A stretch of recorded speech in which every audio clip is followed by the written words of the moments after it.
Welcome to the Retro Retrospective. In this video, we're going to be taking a look at the Terminator on the Sega Genesis, or the Sega Mega Drive, as it was known to us Brits. Now, I'm going to be real with you. I never was any good at this game. I mean, as much as I wanted to play it, to me, it was just damn right impossible. I mean, take a look at how many Terminators there are on this screen. Seriously, what were they thinking? Alright, I've got to admit, I know that I'm cheating, but I wanted you to see more than just the first level of gameplay, and I wanted to spare myself the stress-induced meltdown I was going to have just trying to play this game properly. So yes, I have put some cheats on. So back in the day when the game first hit the shelves, I was all over it. No Game Genie for me though, which meant I'd never actually made it past the second level. But hey, my 10-year-old self was still satisfied nonetheless. Terminator Genesis game released in 1992 and was a creation of Probe Software, published by Virgin Games. It was based on the iconic 1984 sci-fi film of the same name. Come with me if you want to live. In the game, you take on the role of Kyle Reese, a soldier from the future sent back in time to protect the mother of the future resistance leader, John Connor. Oh, and in a twist of fate, he ends up becoming John's father.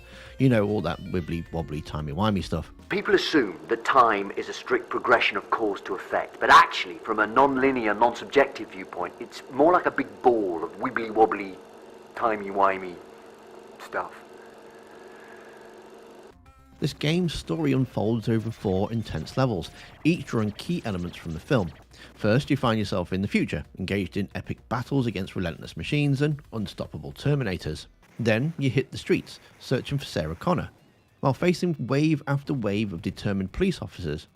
Funny thing is though, these police officers seemed more similar to the T-1000s from the second film. You can blast them with a shotgun right in the face, and all they do is crouch into the fetal position before bouncing back up. I guess the game designers didn't want you to come off as a psychopathic cop killer, but hey, it's perfectly acceptable to take out those firebombing thugs, right? The logic of it. But hey, and guess what? There's even a police station level where you're up against endless waves of relentless cops, and they throw in a Terminator smashing through the entrance, which I must admit was a pretty nice touch. I'll be back.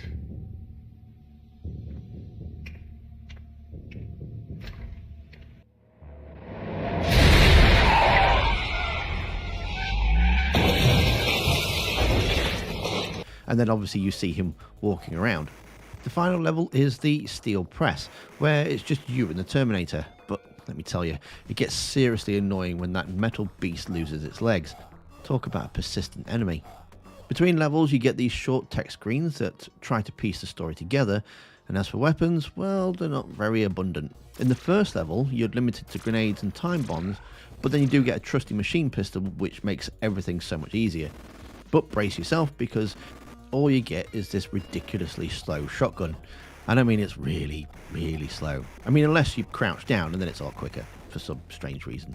I have to say that the animation of the character in this game is surprisingly fluid, especially when jumping over trash cans and swinging from flagpoles. It turns out that programmer Dave Perry and producer Neil Young actually recorded themselves performing these moves and then digitized them for the game. It's like 16-bit motion capture. Quite impressive. The second level, particularly when you enter the nightclub, does a fantastic job of capturing the atmosphere from the film. It feels authentic, and the presence of that lone Terminator, which can only be passed once you've taken it down a couple of times, creates the impression that you're up against a formidable opponent. It's just a shame that you've already had to endure waves of indestructible police officers just to reach this point in the first place. But hey, that's the game for you. To sum it all up, the game had a potential to be decent, but was just too damn difficult. And you know what, as I mentioned earlier, I never actually finished it then, and I still haven't finished it now with cheats on.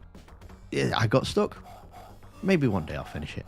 Have you ever beaten this game without cheats? Let me know down in the comments. And if there's a game that you'd like me to see me cheat on, if you want to see me play, then please drop me a comment below. Don't forget to give the video a like, and thank you for watching. I'll see you next time.